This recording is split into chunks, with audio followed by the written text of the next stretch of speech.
e bem. Assista agora à proclamação do Evangelho e à homilia do Padre Jamil. Não se esqueça de se inscrever no canal, clicar no botão inscreva-se aqui embaixo e também ativar as notificações para que você receba todos os vídeos postados no canal. Também clique no botão curtir com o joinha que está logo aqui embaixo. O Senhor esteja convosco. Ele está no meio de nós. Proclamação do Evangelho de Jesus Cristo, narrado por Marcos. Glória a vós, Senhor. Naquele tempo, quando Jesus saiu a caminhar, veio alguém correndo, ajoelhou-se diante dele e perguntou: Qual mestre? Que devo fazer para ganhar a vida eterna? Jesus disse: Por que me chamas de bom? Só Deus é bom e mais ninguém. Tu conheces os mandamentos: não matarás, não cometerás adultério, não roubarás, não levantarás falso testemunho, não prejudicarás ninguém, honra teu pai e tua mãe. Ele respondeu: Mestre, tudo isso tenho observado desde a minha juventude. Jesus olhou para ele com amor e disse: Só uma coisa te falta. Vai, vende tudo que tens e dás aos pobres, e terás um tesouro no céu. Depois vem e segue-me. Quando ele ouviu isso, ficou abatido e foi embora cheio de tristeza, porque era muito rico. Jesus então olhou ao redor e disse aos discípulos: Como é difícil para os ricos entrar no reino de Deus. Os discípulos se admiravam com essas palavras, mas ele disse de novo: Meus filhos, como é difícil entrar no reino de Deus. É mais fácil um camelo passar pelo buraco de uma agulha do que um rico entrar no reino de Deus. Eles ficaram muito espantados ao ouvir isso e perguntavam uns aos outros: Então, quem pode ser salvo? Jesus olhou para eles e disse: Para os homens, isso é impossível, mas não para Deus. Para Deus, tudo é possível. Pedro então começou a dizer-lhe: Eis que nós deixamos tudo e te seguimos. Respondeu Jesus: Em verdade vos digo, quem tiver deixado casa, irmãos, irmãs, mãe, pai, filhos, campos, por causa de mim e do Evangelho, receberá 100 vezes mais agora, durante esta vida, casa, irmãos, irmãs, mães, filhos e campos, com perseguições, e no mundo futuro, a vida eterna. Palavra da salvação. Glória a vós, Senhor. Nós não podemos perder o prioritário na nossa vida. Qual é o prioritário na nossa existência humana? Ganhar o prioritário. Uma coisa é o mais importante, disse Jesus para Maria, ao lado de Marta. Maria escolheu a melhor parte. Vamos tentar pensar um pouquinho na nossa vida. Nós que somos católicos, o que é o prioritário da nossa vida? Quando o bispo fala em prioritário da nossa vida, eu busco entender Jesus. E eu já estou indo de 61 para 62 anos. Quando a gente tem essa idade que eu tenho, a gente já tem certeza que logo mais a gente tomba. Mais um pouco. Aí a gente começa a pensar, e no dia que eu parar de respirar, o que valeu? Muita coisa que a gente se agarra durante a vida não vale muito. Não é o prioritário. Na hora que eu parar de respirar, quando eu entrar no olhar de Jesus, o que valeu? Essa é a questão. Onde eu coloco as minhas forças nesse existir, nesse peregrinar tão curto, mas tão bonito. Tão bonito. O prioritário. Esta é a questãozinha central. A primeira leitura falava de sabedoria, Segunda leitura falava da palavra, 5 forças que a palavra tem: viva, eficaz, penetrante, cortante, ela julga. Liturgia quer dizer que quem escuta muito a palavra de Deus, que é a palavra de Deus, ele não tem como fugir da lógica de Deus. Muitas vezes nós não escutamos muito a palavra de Deus, nós não lemos muito a Sagrada Escritura. Por que não? A gente tem medo dela. Porque quem se ocupa muito com a Sagrada Escritura, ele se torna necessariamente aquilo que a Sagrada Escritura diz. Nós nos tornamos aquilo que nós ouvimos, nós nos tornamos aquilo com o qual eu me ocupo. E o Evangelho, então, veio este homem todo feliz, correndo ao encontro de Jesus, se ajoelhou diante de Jesus. Ele era um cumpridor da lei. E um homem que tinha posses. Ele queria se salvar, um homem muito bem intencionado. E Jesus olha para ele com amor. Com amor. Jesus amou ele, como Jesus ama todos. Mas Jesus tem um amor de predileção especial com cada pessoa. Ele sabe amar do jeito de cada pessoa, cada pessoa. Então, naquele momento que ele pousou os olhos sobre aquele homem, ele conseguiu sentir dentro daquele homem o desejo, sim, mas Jesus também percebeu, mas você deveria abrir mão de algumas coisas. Quais mandamentos? Ele perguntou, e Jesus disse. Quantos mandamentos Jesus falou mesmo? 7. Na verdade, ele só citou 6, mas falou 7.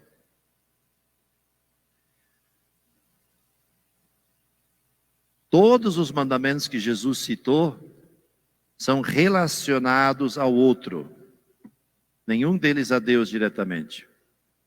Primeiro mandamento da lei de Deus: amar a Deus sobre todas as coisas, não tomar seu santo nome em vão. Depois temos guardar os domingos de festa e guarda. Esses 3 mandamentos Jesus não citou hoje para esse homem. Ele citou só os outros, 6, 7, que tem a ver na relação com as pessoas. Honrar pai e mãe, não matar, não adulterar, não roubar, levantar falso testemunho e não desejar coisas e homem e mulher do outro. Que ele juntou os dois. Tudo a ver com a relação.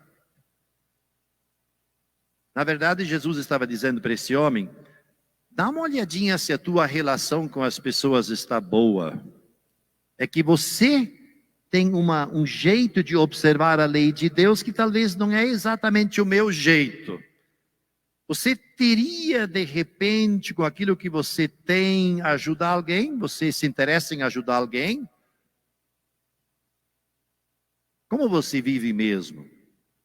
Será que você não está adulterando e falsificando os bens que você tem, que eu criei, todos eles, e você os reserva só para você? Os bens que são bons.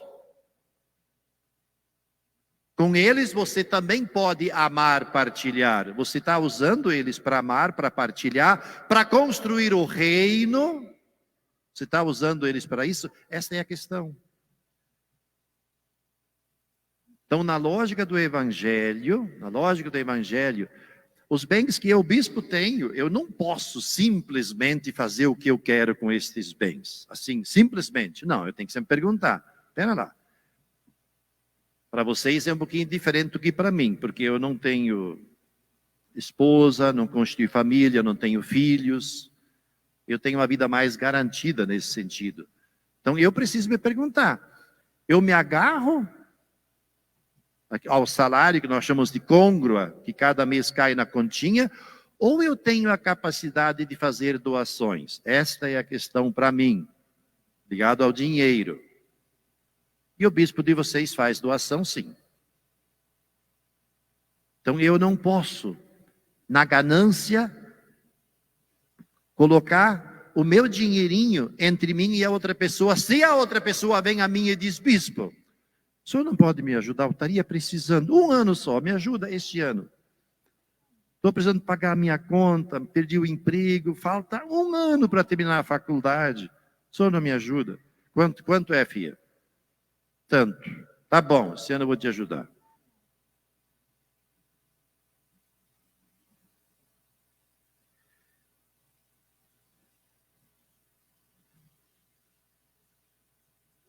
Quanta chuva de bênçãos Deus derramou e derrama sobre vocês, que são os dons, as qualidades, os jeitos que nós temos. Eu potencializo ao máximo aquilo que eu recebi de Deus, ou muitas vezes eu nem penso como eu sou, como é que Deus me fez. Eu sou uma pessoa boa. Aquele homem foi para Jesus e falou, bom mestre, ele é bom. Mas nós também somos criados para sermos bons. Qual é o teu jeito? Você desenvolve o seu jeito, ou talvez nós nos acostumamos a viver muito do nosso ninho, em casa, com os meus próximos, e eu também me acostumo com as minhas manias, com as minhas coisas, de repente ninguém mais me provoca a eu me capacitar mais.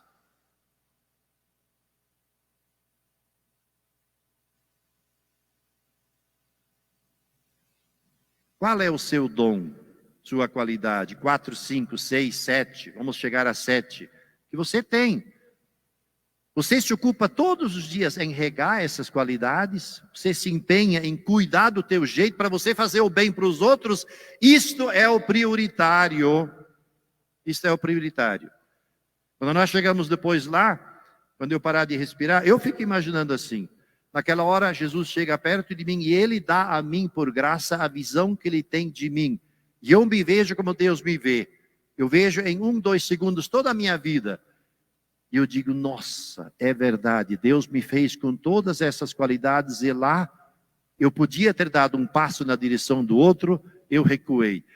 Lá, na minha família, eu podia ter dito aquela palavrinha. Eu podia ter engolido naquele momento, mas eu reagi, não adiantou nada, eu só criei problema lá em casa. Naquele dia que aquela pessoa lá na minha família estava mal, estava estressada, eu me estressei junto, eu não precisava ter feito assim. Então, naquele momento, eu me dou conta, como Deus me fez, para que Ele me fez? Aí eu me dou conta, ali eu podia ter sido diferente. Aqui, nossa, de novo, lá mais uma vez. Nós temos que nos ocupar com isto hoje, para que a nossa prática, o nosso pensar, o nosso sentir, o nosso emocional, a nossa ação, seja conforme o sonho que Deus teve e tem conosco. No dia a dia, eu devo ser a visibilidade do sonho de Deus para comigo. Então, se eu vou me olhar no espelho, eu me vejo, mas não é só olhar a minha figura, mas olhar a minha interioridade, o modo como eu sou. Por exemplo, de noite, às 10h15, vou para o quarto e me olho no espelho. Eu passo o dia, fico pensando, o meu dia hoje foi conforme Deus sonhou ele para mim ou foi diferente? E por que não foi como Deus sonhou?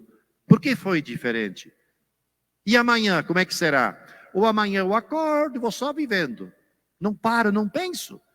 Esse texto teve um confronto bonito de Jesus com este homem, e Jesus levou ele a sério. Mas Jesus me confronta a cada pouco, nós que muitas vezes não nos damos conta de Jesus, que me olha, que me impacta. Então deixemos-nos encontrar por Jesus. Ele me pergunta, eu dei tantas graças a você, tantos dons, você está desenvolvendo essas qualidades todas ou não? Você está vivendo prioritário, como eu insisto? Você está visibilizando o reino ou não? Isto é ser sábio. Se a gente vive de qualquer jeito, sem a gente se questionar, nós não somos sábios. A leitura fala de sabedoria. Eu sou sábio se eu vivo tudo na direção do reino, tudo na direção de Jesus. Jesus vivia tudo na direção do Pai. Eu quero fazer a vontade do Pai. E nós fazemos a vontade de Jesus? Mas eu não conheço a vontade de Jesus. Conhece sim, Jesus veio mostrar quem Ele é. Ninguém de nós tem desculpa que não conhece. Eu não tenho desculpa. Então, viver na direção de Jesus, isto é viver na direção do reino. Isto é o prioritário. Gente, fazer isto traz consolação dentro.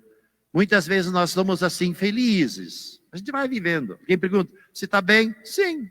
Mas na verdade não estou tão bem, eu estou 45% bem. Mas eu podia estar 95% bem.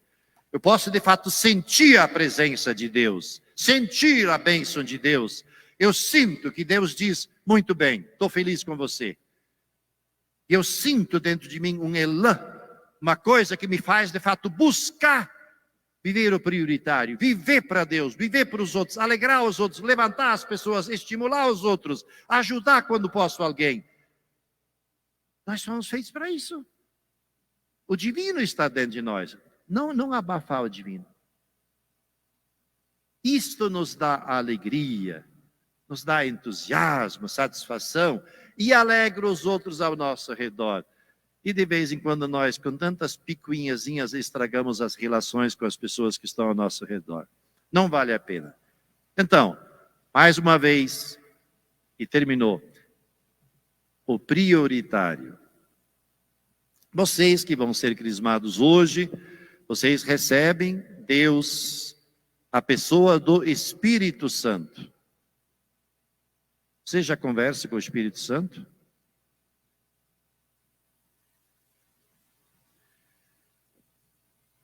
Vocês que vão ser crismados, eu tenho certeza, vocês têm amigos e amigas, quem sabe até namorados, talvez alguém está casado. Primeira vez que se encontrou com um amigo ou uma amiga, você viu. Eu achei interessante. Mas quem sabe depois, você se distanciou, nunca mais encontrou essa pessoa, logo não bateu.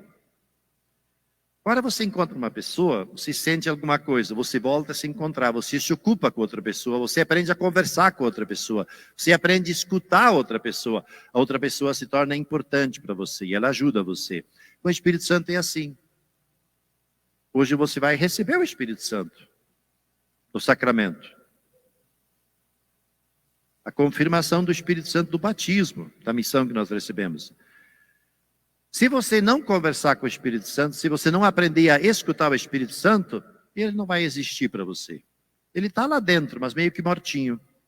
Agora, se você aprender a conversar com o Espírito Santo, conversar, como com uma pessoa. Espírito Santo, estou agoniado, não sei direito o que está acontecendo comigo, estou meio desanimado, me dá uma luz, o que eu faço nessa situação? Tem que colocar a questão para o Espírito Santo e depois tem que escutar ele. Vem um momento de silêncio. Escutar. Ele fala. Nós temos que aprender a escutá-lo. Então vocês a partir de hoje são adultos na fé e é dado a vocês nada mais, nada menos do que o Espírito Santo para conversar com vocês. Assim como Jesus escutava o Espírito Santo, ele fazia aquilo que o Espírito Santo falava para ele, sugeria para ele, vocês daqui para frente têm todas as condições de viver obedecendo ao Espírito Santo. Você está de noite no quarto, procura uma coisa, você não acha. Vou dar um exemplo bem simples e superficial. Porque eu faço de vez em quando assim. Estou no meu escritório, procuro uma coisa, não acho. O Espírito Santo direciona meus olhos para onde está esse livro. Eu caminho, geralmente não demora um minuto, pá! É um pequeno gesto superficial para dizer como é que a gente conversa com o Espírito Santo. Aconselhe-se com ele. Padrinhos e madrinhas, vocês sabem que o Natal está por perto, já vão guardando dinheirinho para o presentinho, o chocolate é importante. É sério, é importante. E aí vocês vão entregar para o seu afilhado. Mas isso não é o mais importante, mas é importante. Vocês não podem perder de vista o seu afilhado. Por isso que vocês foram escolhidos para ser o paizinho desse sacramento. Acompanhem a vida, você tem que aconselhar eles. E para terminar, uma palavrinha mais dura agora, Maria Fernanda. Ninguém de vocês precisa vir aqui receber o crisma. Ninguém. Se você vem livremente porque você tem essa maturidade na fé. Então não venha roubar o Espírito Santo. Ou seja, se você não quer participar da igreja, não precisa vir. Agora, se você quer se tornar cada vez mais discípula, discípulo de Jesus, colocando a vida sua, os seus dons a serviço dos outros, que é o prioritário, então venha. E seja sincero com o Espírito Santo.